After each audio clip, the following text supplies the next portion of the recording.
हमें दूसरों के लिए प्रार्थना क्यों करनी चाहिए? दूसरों के लिए प्रार्थना करने के कई महत्वपूर्ण कारण हैं जो सीधे बाइबल की शिक्षाओं पर आधारित हैं। एक, ये परमेश्वर की आज्ञा है। ये हमारी इच्छा पर नहीं छोड़ा गया है, बल्कि ये परमेश्वर की ओर से एक स्पष्ट निर्देश है। परमेश्वर चाहते हैं कि हम एक दूसरे की और सभी लोगों की देखभाल करें। बाइबल का वचन, सबसे पहले मैं ये आग्रह करता हूँ कि सभी मनुष्यों के लिए विनती, प्रार्थना, निवेदन और धन्यवाद किया जाए। राजाओं और सब ऊंचे पद वालों के लिए भी ऐसा ही किया जाए, जिससे हम पूरी भक्ति और गंभीरता के साथ चैन और शांति से जीवन बिता सके। 1 तीमुथियुस 2:1-2 ये मसीह के प्रेम को दर्शाता है। जब हम किसी के लिए प्रार्थना करते हैं तो हम उनके जीवन में परमेश्वर के हस्तक्षेप और भलाई की कामना करते हैं। ये निस्वार्थ प्रेम का सबसे बड़ा प्रमाण है, ठीक वैसे ही जैसे यीशु ने हमसे प्रेम किया था।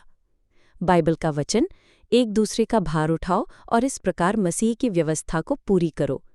गलातियों 6:2 प्रार्थना के द्वारा हम दूसरों के बोझ, उनकी चिंताओं और उनकी तकलीफ़ों में उनके साथ खड़े होते हैं। 3, यीशु मसीह स्वयं हमारे लिए प्रार्थना करते हैं। यीशु हमारे लिए सबसे बड़े मध्यस्थ हैं। वे परमेश्वर पिता के दाहिने हाथ बैठकर लगातार हमारे लिए निवेदन करते हैं। जब हम दूसरों के लिए प्रार्थना करते हैं तो हम यीशु के इसी कार्य का अनुसरण करते हैं। बाइबल का वचन, कौन है जो हमें दोषी ठहराएगा? मसीह यीशु वो है जो मर गया, वरन मुर्दों में से जी भी उठा और परमेश्वर के दाहिने हाथ है और हमारे लिए निवेदन भी करता है। रोमियो 8:34 4, ये कलीसिया की एकता को मजबूत करता है। It strengthens the unity of the church. Bible कलीसिया को मसीह की देह कहती है, जहां हर सदस्य एक दूसरे से जुड़ा हुआ है। जब एक अंग को पीड़ा होती है तो सभी को होती है। प्रार्थना हमें एक दूसरे से जोड़ती है और हमें एक परिवार के रूप में मजबूत करती है। बाइबल का वचन, यदि एक अंग दुख पाता है तो सब अंग उसके साथ दुख पाते हैं, और यदि एक अंग की बढ़ाई होती है तो सब अंग उसके साथ आनंदित होते हैं। 1 कुरिन्थियों 12:26 5, ये एक आत्मिक युद्ध है। बाइबल हमें सिखाती है कि हमारी लड़ाई शारीरिक नहीं बल्कि आत्मिक शक्तियों से है। प्रार्थना इस आत्मिक युद्ध में हमारा सबसे शक्तिशाली हथियार है। जब हम दूसरों के लिए प्रार्थना करते हैं तो हम शैतान की योजनाओं के विरुद्ध खड़े होते हैं और उनके जीवन के लिए परमेश्वर की सुरक्षा और मार्गदर्शन मांगते हैं। बाइबल का वचन, हर समय आत्मा में प्रार्थना और विनती करते रहो, इसी उद्देश्य से जागते रहो और सब पवित्र लोगों के लिए लगातार विनती किया करो। इफिसियों 6:18 दूसरों के लिए प्रार्थना करने से हमें क्या लाभ होता है? हालांकि हमारा उद्देश्य लाभ कमाना नहीं होना चाहिए, फिर भी परमेश्वर की व्यवस्था ऐसी है कि जब हम दूसरों को देते हैं तो हम स्वयं भी आशीष पाते हैं।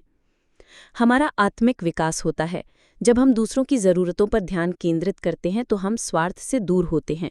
हमारा हृदय परमेश्वर के हृदय के समान होने लगता है, जो करुणा और प्रेम से भरा है।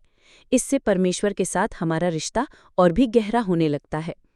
उदाहरण, अय्यूब की कहानी में जब उसके मित्रों ने उसे गलत समझा, तब परमेश्वर ने अय्यूब से कहा कि वो उनके लिए प्रार्थना करे। जब अय्यूब ने अपने मित्रों के लिए प्रार्थना की, तब परमेश्वर ने अय्यूब का संकट दूर किया और उसे पहले से दुगुना आशीष दी। अय्यूब 42:10 3, हम परमेश्वर के काम में भागीदार बनते हैं। प्रार्थना के माध्यम से परमेश्वर हमें दूसरों के जीवन में अद्भुत काम करने का एक माध्यम बनाते हैं।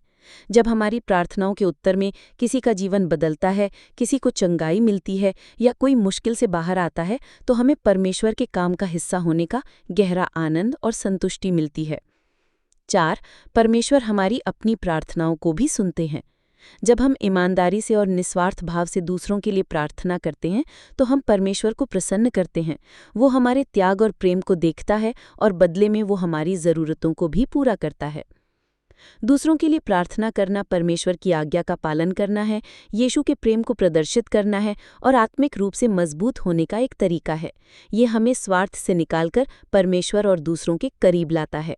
ये एक ऐसा सौभाग्य है जिसके द्वारा हम न केवल दूसरों के जीवन में बल्कि अपने जीवन में भी परमेश्वर की सामर्थ्य का अनुभव करते हैं।